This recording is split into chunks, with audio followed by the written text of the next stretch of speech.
আমরা দাঁড়িয়ে রয়েছি ভোলার ঢাকা থেকে ভোলায় যাবে কার্নিভাল ক্রুজ ঘাট। এটি হচ্ছে ঢাকার কেরানীগঞ্জের হাসনাবাদে কার্নিভাল ক্রুজ ঘাটে আপনারা পিছনে দেখতে পাচ্ছেন। এই ঘাট থেকে হচ্ছে প্রতিদিন সকাল 8টা বাজে ঢাকা থেকে ভোলায় দিবা সার্ভিস, যেটি হচ্ছে গাড়ির সাথে হচ্ছে লঞ্চের মধ্যে করে বাড়ি যায়। তারা গাড়ি নিয়ে হচ্ছে বাড়ি যাওয়ার সেই প্রকল্পটি এখানে 2023 সালে শুরু করেছিল 15ই সেপ্টেম্বর।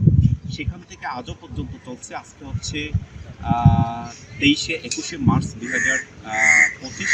আমরা দেখাচ্ছি কার্নিভাল ক্রুজ ঘাট। আপনারা পিছনে দেখতে পাচ্ছেন কার্নিভাল ক্রুজ ঘাটে, যেখানে প্রতিদিন সকালে একটি লঞ্চ আসে যেটি, এবং হচ্ছে রাতেও কিন্তু এখান থেকে 1টা বাজে চলে যায়, যেটি যাত্রীর সাথে গাড়ি এবং তারা হচ্ছে সেটার মাধ্যমে যেতে পারে। সেটি আমরা ঘাটটা দেখাচ্ছি। আমরা বলতেছি, আপনারা দেখতে পাচ্ছেন পিছনে বুড়িগঙ্গা নদী এবং পাশে দেখতে পাচ্ছেন পোস্তগোনা ব্রিজ। আমরা ভিডিওর মাধ্যমে দেখাবো। আপনারা পোস্তগোনা ব্রিজ রয়েছে এবং এই ব্রিজটি আপনারা দেখতে পাচ্ছেন, সেই ব্রিজের নিচে একটু ঘুরলেই কিন্তু আপনারা হাসনাবাদের মাধ্যমে আপনারা ওয়াকওয়ের মাধ্যমে এখানে নিচে নামতে পারবেন এবং সেখান থেকে আপনারা গাড়ি নিয়ে ঢাকার ভোলার যত মানুষ রয়েছেন তারা যেতে পারবেন এখান থেকে।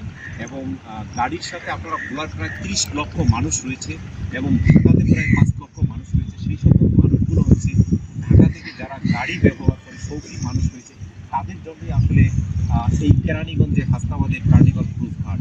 এই কার্নিভাল ক্রুজ ঘাট থেকে শুধু 2টি লঞ্চই যায়নি, তাদের কার্নিভাল ক্রুজ এবং কার্নিভাল ওয়েব নামে 2টি লঞ্চ রয়েছে। সেই জাহাজ রয়েছে, আমরা রোরো ফেরি হিসাবে বলি বা কার্নিভাল ক্রুজ ফেরি বলি তাদেরকে। তারা হচ্ছে এখান থেকে যাত্রী সহ মানুষ যাতায়াত করে। আমরা পিছনে দেখাচ্ছি, আপনারা দেখতে পাচ্ছেন আর সেই বুড়িগঙ্গা নদীর আদি বুড়িগঙ্গা যেটি হচ্ছে সেটি দেখা যাচ্ছে। সেখানে হচ্ছে অনেকগুলো সারি সারি যে লঞ্চ রয়েছে, সেই লঞ্চগুলো আমরা দেখতে পাচ্ছি। সেই লঞ্চগুলোর মাধ্যমে হচ্ছে এখানে ভ্রমণ করা রয়েছে। বরিশালের সেই বিশাল বিশাল লঞ্চগুলো সেগুলো রয়েছে এবং বুড়িগঙ্গা যে সদর ঘাট, আমরা সেই সদর ঘাটটিও আমরা দেখতে পাচ্ছি।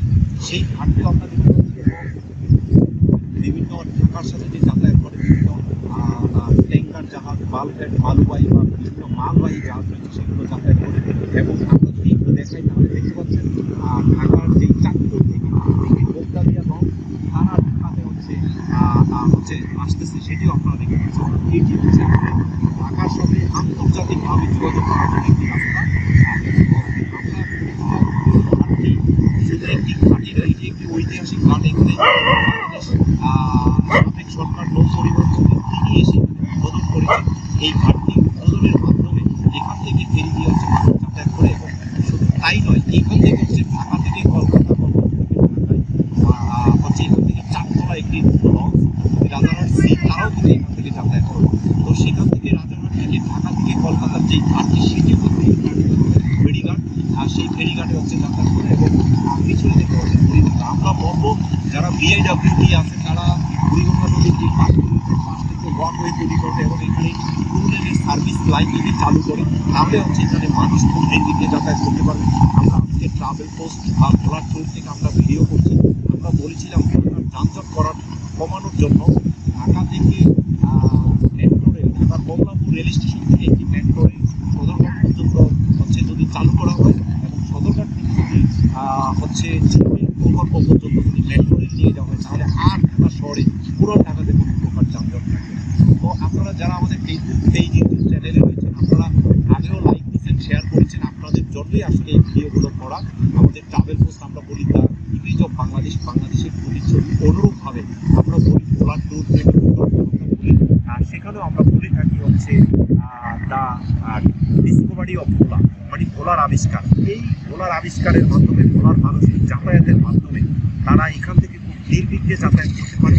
তাদের জন্য কার্নিভাল ক্রুজ কর্তৃপক্ষ, বিআইডব্লিউটি কর্তৃপক্ষ এবং পর্যটন মন্ত্রণালয় সহ এখান থেকে মাত্র 4 ঘন্টায় ঢাকা থেকে ভোলাতে যাতায়াত করতে পারে এবং ভোলা থেকে মাত্র 4 ঘন্টায় ঢাকাতে আসতে পারে।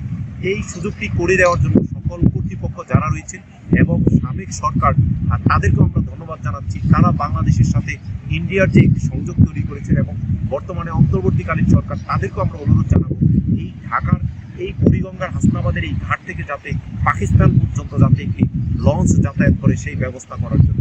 এবং ঢাকার এবং পাকিস্তান এবং ভারত, তাদের সাথে যদি যাতায়াত নদীপথে যাতায়াত করা যায়, তাহলে বাংলাদেশের যে সৌন্দর্য নদীমাতৃক বাংলাদেশ, সেটি দেখতে পারবে এবং এই বাংলাদেশের সাথে যাতায়াত হবে। তো পর্যটক, আমরা আজকে 21শে মার্চ 2025 আমরা ভিডিও করছি আপনাদের জন্য। আপনারা লাইক শেয়ার কমেন্টস করবেন। আমি মুস্তাফিজুর তরুণ, মানে ঢাকার কেরানীগঞ্জ হাসনাবাদ থেকে ভিডিও করছি। আমাদের সাথে থাকবেন। আমরা পরবর্তীতে আরও অন্য ভিডিওতে যুক্ত হবো। সকলকে অসংখ্য ধন্যবাদ জানিয়ে বিদায় নিচ্ছি। ধন্যবাদ, সবাই ভালো থাকবেন, সুস্থ থাকবেন।